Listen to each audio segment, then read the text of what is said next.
Gruenberg, what's up? Oh, not much, Ryan. How are you doing? Good. What kind of percentage does the Miz have of winning the Intercontinental Championship at the Survivor Series from Gunther? I'm going to give them the standard 25%. It's pretty high, but still, I think they've done an intriguing job of making the Miz a babyface relevant tender to the dominant champion Gunther. I'm somewhat intrigued, and I think they're kind of cooking with gas a little bit here. Where on paper, if I told you just a month or two ago, you'd be like, "That's kind of a terrible match." But babyface Miz, I think they're doing quite all right so far. Well, if you were to go back a month ago, I was putting all my marbles into Chad Gable, but I'm surprised they really went a different direction with this, and they're still having like Chad and Otis and like tag teams, But we're not about talking about Chad. I mean, we're talking about the Miz, but I'm surprised, it's going back to the Miz again.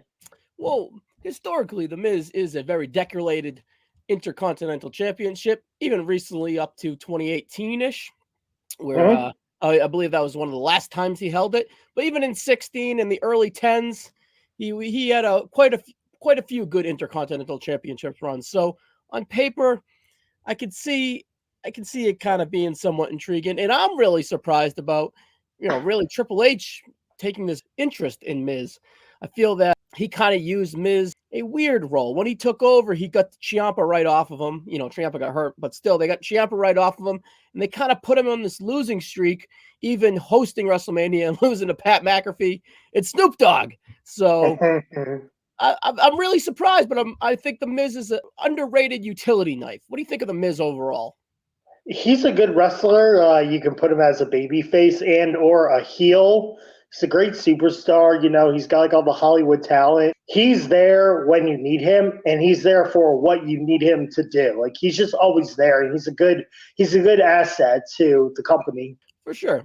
Media wise, in ring wise, whatever. Reality TV wise, he's earned his flowers when that time's come. Overall, I'm good with the Miz. Let's talk Gunther real quick. Now, Bruni, you're a man of when I think of the English language, you're the first guy I think to. Is it Gunther or is it Gunther? Gunther! Perfect. All right. So what do you think of his 500-plus day title reign as Intercontinental Champion?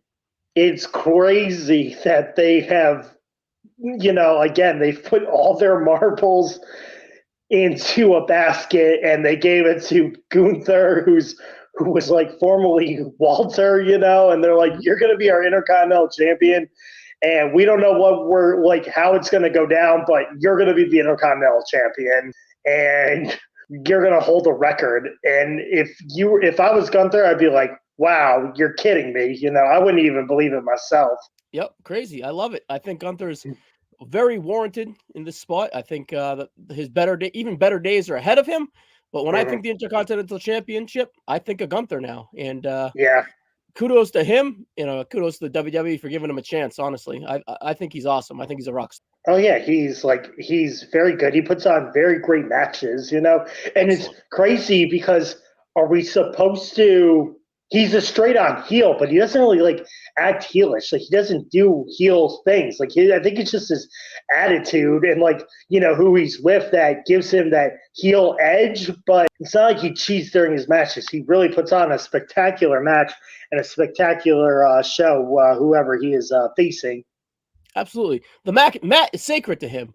And by saying that being his mantra, that means the most important thing is rules and clarity in the ring and who is the better mano a mano. I'm very curious if he can have a babyface run in this company and what that would look like.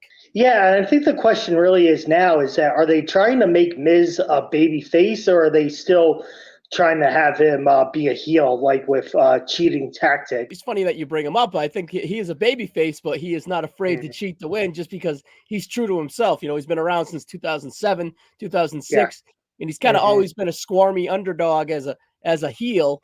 And so he is who he is. I kind of appreciate that. I don't like when they necessarily turn guys back and forth, and when they're babyface, they're white meat and everything, the rules matter and everything. When they're heels, they're black as night and they're blah blah blah, dirt cheat. So I appreciate that they keep letting him stay true to himself as the smarmy douchebag Miz, even if he's, have babyface instincts now.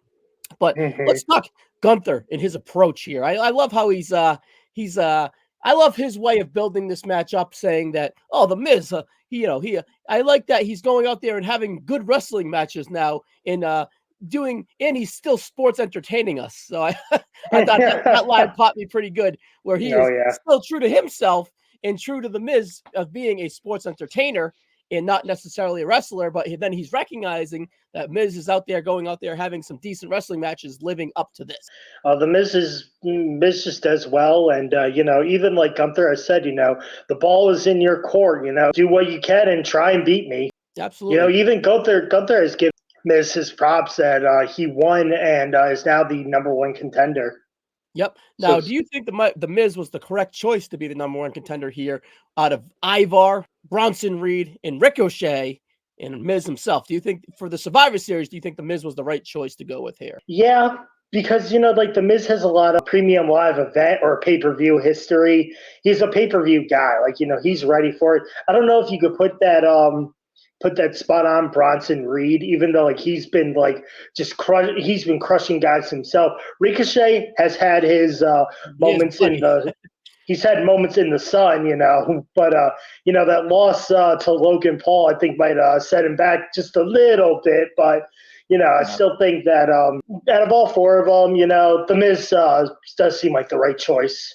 Especially the timing of things with the, it's a big 4 pay-per-view. Miz is a legacy star. It's a small card. It just looks good on paper. And character-wise, it feels right now for the Miz. So, yeah. All right, Grooney, as we kind of bang out of here, who is going to win this match? You said 25% chance. Are you going to put the odds on the Miz, or is Gunther going to skate out of here as your Intercontinental? Gunther is gonna skate out of here, But I think it'll be a very great match. You know what, Ryan? I'm gonna give it 10. I'll give it 10 minutes. 10 minutes, okay. Do you think it will live up to the hype of past Gunther classics? Yes, I think so. Like, I don't think Gunther is just going to dominate The Miz and it's going to be a squash. No.